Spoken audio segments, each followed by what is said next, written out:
আসলে হাজারো কষ্টের এই বিদেশের কিছু কিছু বিষয় আমাকে খুব অবাক করে, যার জন্য বিষয়টা আপনাদের সাথে শেয়ার করা। জানি না আপনাদের কার কি মনে হবে।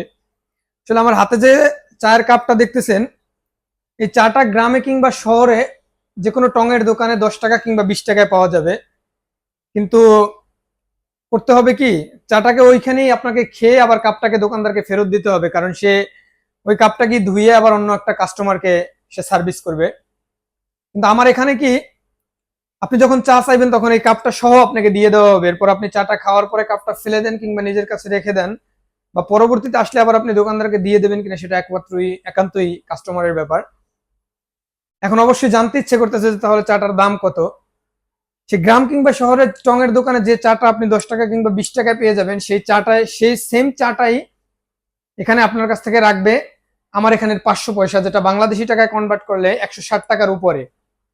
তাহলে একটু ভেবে দেখেন, কোথায় গ্রাম কিংবা শহরের টঙের দোকানের 20 টাকা একটু কষ্ট করে খেয়ে আপনি দোকানদারকে এই কাপটা দিয়ে যেতে হবে, মাত্র একটু সময়ের ব্যাপার।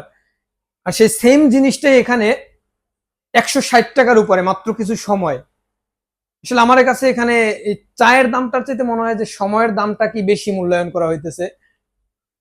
আর আপনাদের কাছে কি মনে হইতেছে বা কি মনে হচ্ছে সেটা বুঝতে পারতেছি না।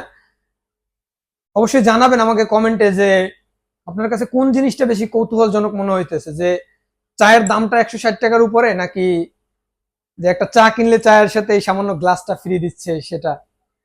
যার যার মতামত জানাবেন। ধন্যবাদ।